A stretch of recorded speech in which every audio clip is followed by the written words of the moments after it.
स्वागत है सभी भक्तजनों का इस चैनल पर। तो चलो शुरू करते हैं 5वें भाग को, जिसका नाम है भगवान राम को 14 वर्ष का ही वनवास क्यों। कैकेयी को ऋषि दुर्वासा ने दिया था वरदान। पढ़े पौराणिक कथा। अब ध्यान से सुनिएगा। हिंदू धर्म में रामायण को बहुत ही पवित्र ग्रंथ माना जाता है। रामायण में भगवान राम के जीवन का उल्लेख मिलता है। रामायण का सार तो सभी लोग जानते हैं, लेकिन रामायण में कई ऐसी कहानियां हैं जिनके बारे में बहुत ही कम लोगों को मालूम है। इन्हीं कहानियों में से एक कहानी है राजा दशरथ की पत्नी कैकेयी को वरदान मिलने से जुड़ी। इस वरदान के कारण ही कैकेयी ने प्रभु राम को 14 साल के वनवास पर भेजा था। कैकेयी अपने बेटे भरत से बहुत ज्यादा प्रेम करती थी। उन्हें राम से बहुत सी आशाएं भी थीं। फिर सवाल यह उठता है कि आखिर उन्होंने क्यों राम को 14 वर्षों के वनवास पर भेजा। भोपाल निवासी ज्योतिषी एवं वास्तु विशेषज्ञ पंडित हितेंद्र कुमार शर्मा कैकेयी को मिले इस वरदान के बारे में बता रहे हैं। अब ध्यान से सुनिएगा।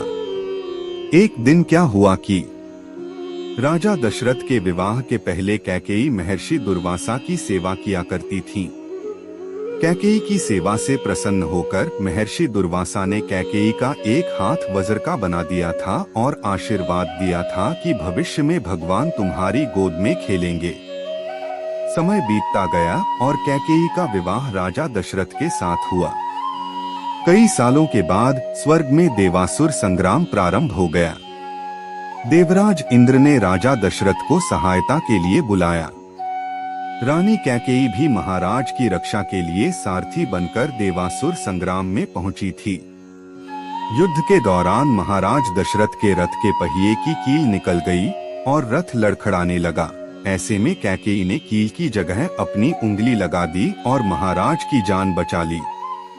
राजा दशरथ कैकेयी के युद्ध भूमि में साहस से बहुत प्रसन्न हुए और उन्हें 3 वरदान मांगने के लिए कहा। कैकेयी ने उस समय प्रेमवश कह दिया कि इसकी जरूरत नहीं है, अगर कभी जरूरत होगी तो मांग लूंगी।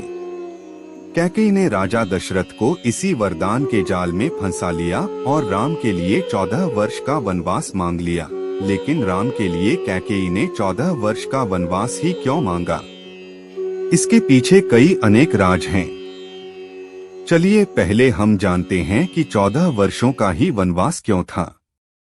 कैकेयी ने ही भगवान राम के लिए 14 वर्ष का वनवास मानकर यह समझाया कि व्यक्ति युवावस्था में अपनी 14 यानी 5 ज्ञानेंद्रियां, 5 कर्मेंद्रियां और मन, बुद्धि, चित्त और अहंकार को बस में रखेगा, तभी अपने अंदर के घमंड और रावण को मार पाएगा।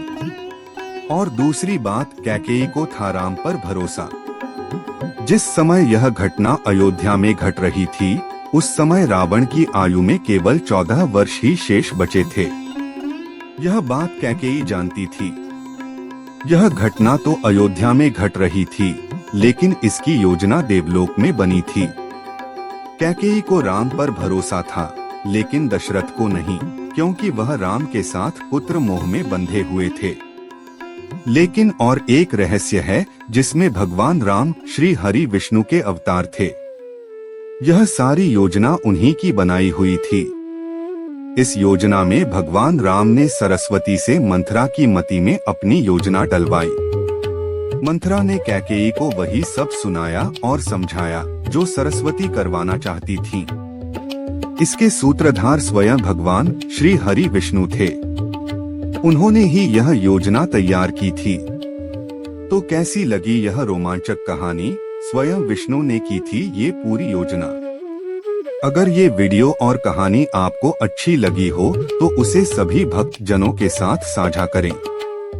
अभी के लिए विराम चाहता हूँ, फिर मिलेंगे अगले भाग में। तब तक के लिए सभी को मेरा जय श्री राम।